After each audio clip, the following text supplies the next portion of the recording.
नमस्कार बच्चों, good evening students.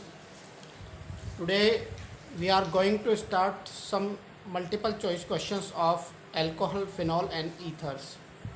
Now I am going to start the first question.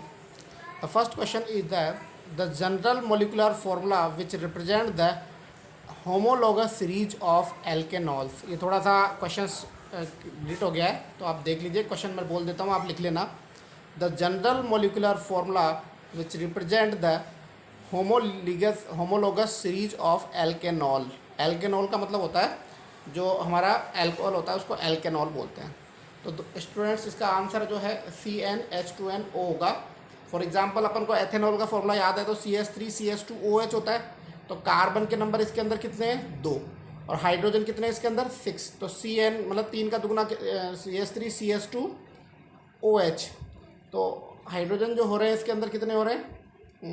Hydrogen जो हो रहे हैं इसके अंदर वो हो रहे हैं कितने? 6. 3 और 2 5. और कार्बन कितने इसके अंदर? 2.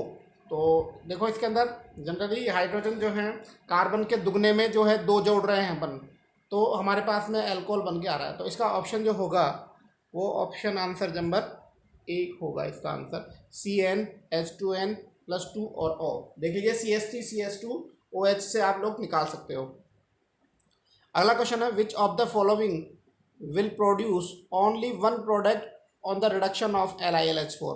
तो इसके अंदर सिमेट्री ईथर जो आप लोगों को दिख रहा है, ये वाला ऑप्शन जो है इसका आंसर होगा. आप एक बार देख लेना इसको कि इसका यदि हम रिडक्शन कराते हैं इस वाले एस्टर का तो हमारे पास में 2 मोल एसिटिक एसिड के मिलेंगे. तो और वो दोनों ही एक जैसे होंगे. द रिएक्शन ऑफ CH2, ये बॉक्साइड बोलते हैं इनको, RMGX से रिएक्शन कराते हैं तो हमारे पास अल्कोहल बनते हैं.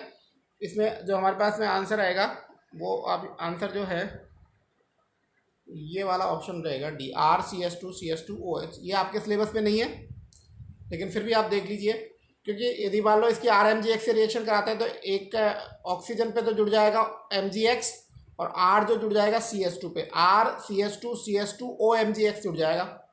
और फिर जिसका हाइड्रोलाइसिस कराएंगे तो अल्कोहल बन जाएगा हमारे पास में. नेक्स्ट है benzyl amine react with nitrous acid. Benzyl amine की नाइट्रस एसिड से, मैंने आपको बताया था प्राइमरी अमीन नाइट्रस एसिड से रिएक्शन करके अल्कोहल बनाती है. तो बेंजाइल अल्कोहल इसका ऑप्शन बन जाएगा. C ऑप्शन जो है इसका वो बिल्कुल सही होगा. नेक्स्ट क्वेश्चन की ओर चलते हैं. अच्छा क्वेश्चन है. देखो आप लोगों को दिखा रखा है ए प्रोडक्ट कोई है. इस देखो एल्कीन की रिएक्शन H2SO4 से कराते हैं एथीन की रिएक्शन, तो हमारे पास में इथाइल हाइड्रोजन सल्फेट बनेगा. तो ए हमारा क्या होगा? Ethyl hydrogen sulphate. और इस पर हाइड्रोलाइसिस कराएंगे तो हमारे पास एथेनॉल बन जाएगा. एथेनॉल की रिएक्शन PbR3 से कराएंगे तो हमारे पास इथाइल ब्रोमाइड बन जाएगा. और इथाइल ब्रोमाइड की रिएक्शन अल्कोहलिक से मतलब डिहाइड्रेशन रिएक्शन कराएंगे तो एल्कीन बन जाएगी. तो हमारे पास बी वाला इसने पूछा है कि बी और सी जो है क्या होंगे. बी और डी पूछा है इसने. तो बी हमारे पास में तो एथेनॉल होगा और डी रिएजेंट अल्कोहलिक KOH होगा. तो इसका आंसर जो है वो आप लोगों का डी ऑप्शन जो है इसका हो जाएगा. कौन सा ऑप्शन होगा? डी.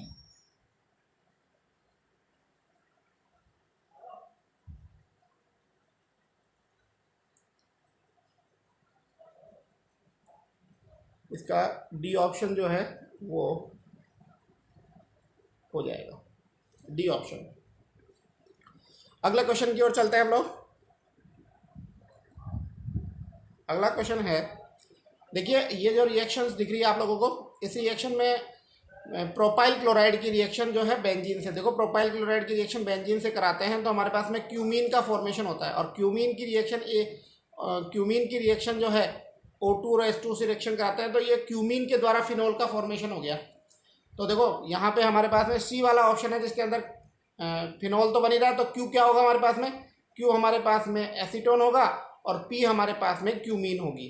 तो ये प्रोपाइल क्लोराइड की रिएक्शन जब बेंजीन से कराते हैं तो हमारे पास क्यूमीन मिलता है. और इस क्यूमीन के अंदर जब परोक्साइड ऑक्सीजन से रिएक्शन कराते हैं तो हमारे पास में फिनोल और एसीटोन बनता है. ये रिएक्शन अपन ने करवाई है आपको क्लास के अंदर. तो इसका आंसर जो है C वाला ऑप्शन जो है इसका आंसर हो जाएगा. नेक्स्ट क्वेश्चन है 7वें क्वेश्चन. अगले वाले पेज पे देख लेते हैं अपन. इसमें थोड़ा कटा हुआ है. अच्छा कट इसी पे देखना पड़ेगा बच्चे. पिछले वाले पे ही जाना पड़ेगा. हाँ एक मिनट.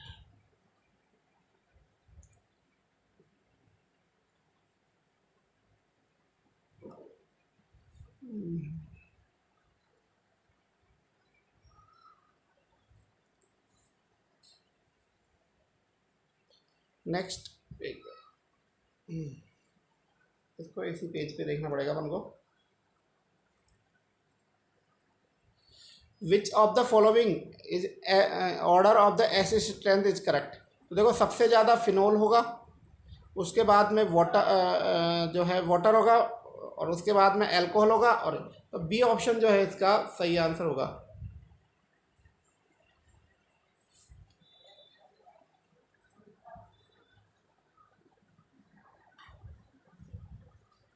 बी ऑप्शन इसका सही होगा। सबसे पहले फिनॉल, फिर वाटर, फिर अल्कोहल, और सबसे कम जो है एल्काइन होगी। इसके बाद देख लेना आप लोग, चेक कर लेना, मैंने आपको पढ़ाया है। अगले पेज की ओर चलते हैं हम लोग। Acidic strength of the following. देखो तुम्हें बताया electron withdrawing group acidic strength को बढ़ाते हैं, इलेक्ट्रॉन रिलीजिंग ग्रुप जो है तो सबसे ज़्यादा थर्ड नंबर होगा, फिर फोर्थ नंबर, फिर फर्स्ट नंबर, और फिर सेकंड नंबर। तो इसका आंसर जो है आप लोगों को दिख रहा है थर्ड, फोर्थ, फर्स्ट, सेकंड। तो इसका आंसर जो होगा आपका वो बी वाला ऑप्शन होगा इसका। अगले क्वेश्चन की तरफ देते हैं। एसीटोन की ग्रीनहाउस रिएजेंट से रिएक्शन कराते हैं और हाइड्रोलाइसिस करते हैं, तो हमारे पास में 3 डिग्री का अल्कोहल फॉर्मेशन होता है। कितने डिग्री का फॉर्मेशन होता है? 3 डिग्री का। और इस 3 डिग्री के अल्कोहल की रिएक्शन हम 20% H2SO से कराते हैं। तो तुम्हें पता है जब अल्कोहल की H2SO4 से रिएक्शन कराते हैं तो हमारे पास में क्या बनता है? एल्कीन बनती है, डिहाइड्रेशन होता है। तो इस रिएक्शन में हमारे पास में जो बनेगा वो हमारे पास में बनेगा, जो बनेगा हमारे पास में 2 मिथाइल प्रोपीन बनेगा। ऑप्शन करवा के देख लेना दोस्तों, ये पढ़ाया मैंने डिहाइड्रेशन ऑफ द अल्कोहल के अंदर। Next the relative case of dehydration of the alcohol following the forming of order. तो डिहाइड्रेशन का ऑर्डर टर्सरी में सबसे ज़्यादा होता है, प्राइमरी में सबसे कम होता है। तो इसके अंदर जो है ए ऑप्शन आपका बिल्कुल सही हो जाएगा। अगला क्वेश्चन है phenol react with bromine in the carbon disulphide. आपको पता है ब्रोमीन वाटर से सीधा रिएक्शन करता है तो 2,4,6 ट्राइब्रोमोफिनॉल बनता है। लेकिन यदि कार्बन डाइसल्फाइड या क्लोरोफॉर्म से कराते हैं तो ऑर्थो एंड पैरा ब्रोमोफिनॉल हमको ऑब्टेन होता है। तो इसका आंसर जो होगा क्या हो जाएगा? सी ऑप्शन हो जाएगा। नेक्स्ट है जब फिनॉल की रिएक्शन क्लोरोफॉर्म से NaOH की प्रेजेंस में कराते हैं, राइमर्टिवियन रिएक्शन है। इस रिएक्शन का इंटरमीडिएट डाइक्लोरोकार्बिन होता है, सभी को पता है। इसका ऑप्शन जो है बी ऑप्शन इसका आंसर हो जाएगा। नेक्स्ट है phenol can be distinguished from ethanol. तो न्यूट्रल FeCl3 जो है, क्योंकि फिनॉल ये अपने प्रैक्टिकल के अंदर भी है कि जब फिनॉल के अंदर न्यूट्रल FeCl3 डालते हैं तो वॉयलेट कलर अपीयर होता है। तो इसका आंसर जो है हमारे पास में सी वाला ऑप्शन जो है इसका आंसर हो जाएगा।